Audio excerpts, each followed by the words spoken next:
February 16th. High in a cottonwood tree near the Truckee River, a great horned owl sits patiently on her eggs. My name's Patty, and I'm the owl. Yeah, a talking owl. This is a movie. Why is this bozo pointing his lens at me? I'm not sitting patiently. I'm bored beakless. The days are bearable. I mostly sleep and dream about baby owls.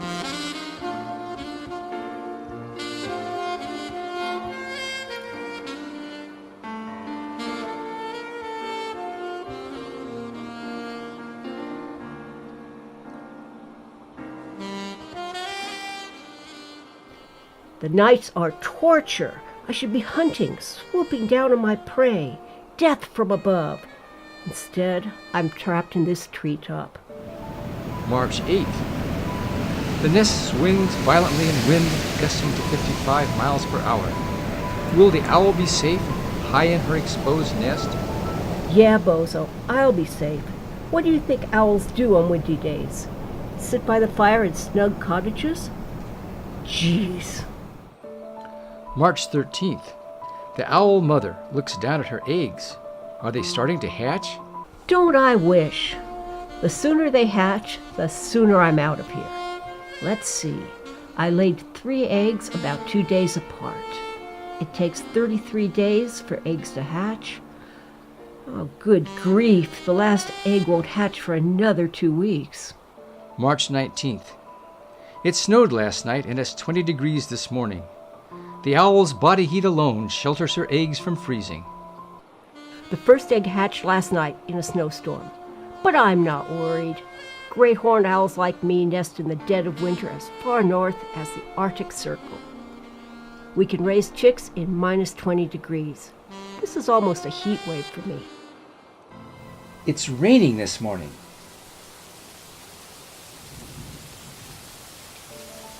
The owl's devoted mate brings food to the nest every night. I like my gophers fresh, warm, and wiggling. This is cold, wet, and soggy.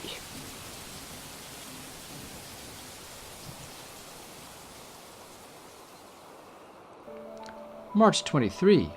The mother owl feasts on another morsel supplied by her untiring spouse. Cold gopher again? How many gophers can a girl eat?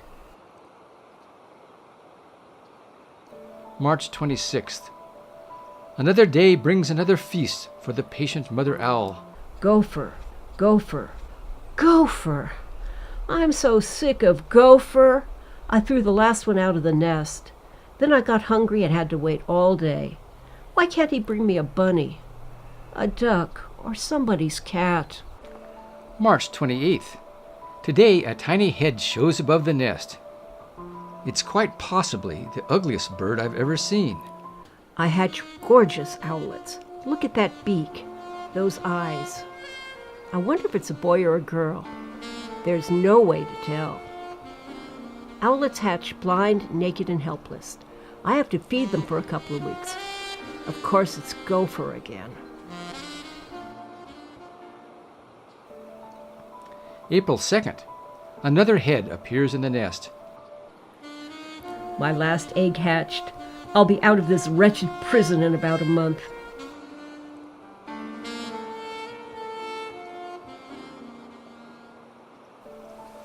April 6th. More rain? Nevada's supposed to be a desert. More rain. Nevada is supposed to be a desert. April 8th. Winds gust to 50 miles per hour.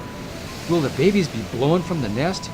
Bozo knows even less about owls than I thought, which wasn't very much. Owls were raising their young in windy trees, while Bozo's ancestors were walking on 4 legs and living in holes. April the 11th. A beautiful day.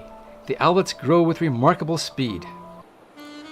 First I was bored. Now I'm claustrophobic. How would you like to be stuck in a tiny nest with 3 wiggly babies? April 14th. A wonderful bright day, perfect for photography. Bright days keep me awake. I should be sleeping and dreaming of rabbits. I'd give anything for a gloomy barn. April 16th. It's freezing. I hope the owl does something interesting today. How's this for interesting? Bozo can sit up here and eat gophers while I point the camera at him and complain about the weather. April 18th. Look, you can see the beginnings of wing feathers. Good news! Wing feathers mean real wings. Real wings mean flight, and flight means freedom for me.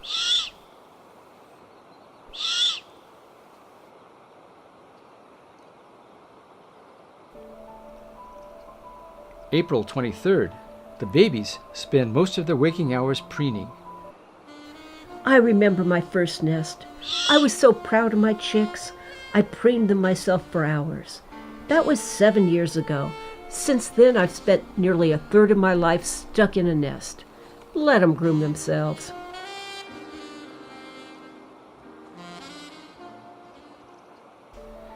April 25th. The father owl roosts on the ground across the river from the nest. Bozo's camera has attracted every slogger, jogger, and dog walker in the park. They all stare at my nest and trade misinformation about owls. Can't a mother owl have some privacy? April 27th. The babies are 2/3 the size of their mother. I can't believe how fast they grew. The nest is so crowded now. If I were an osprey, I'd have built a huge, rambling nest with plenty of room. But owls don't build nests. I stole this from some red-tailed hawks 3 years ago. It's been losing sticks and getting smaller every year. April 30th. The owlets are mostly feathered and absolutely adorable. They're driving me nuts. I can't leave. They won't let me sleep. I should have been a goose.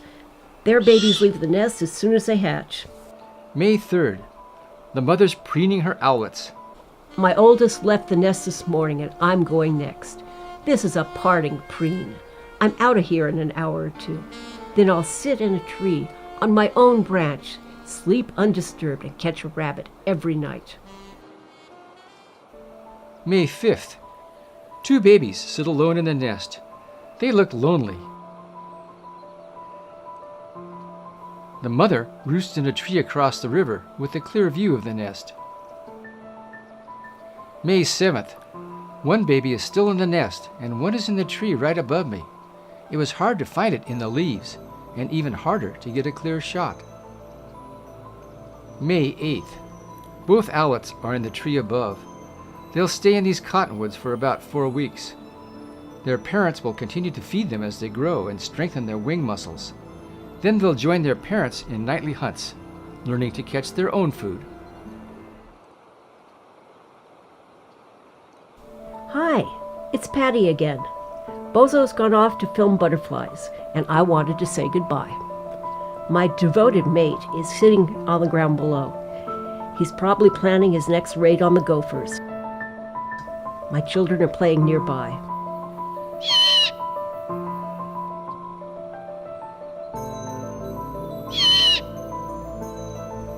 Every summer I vow never to sit on another nest, but who knows?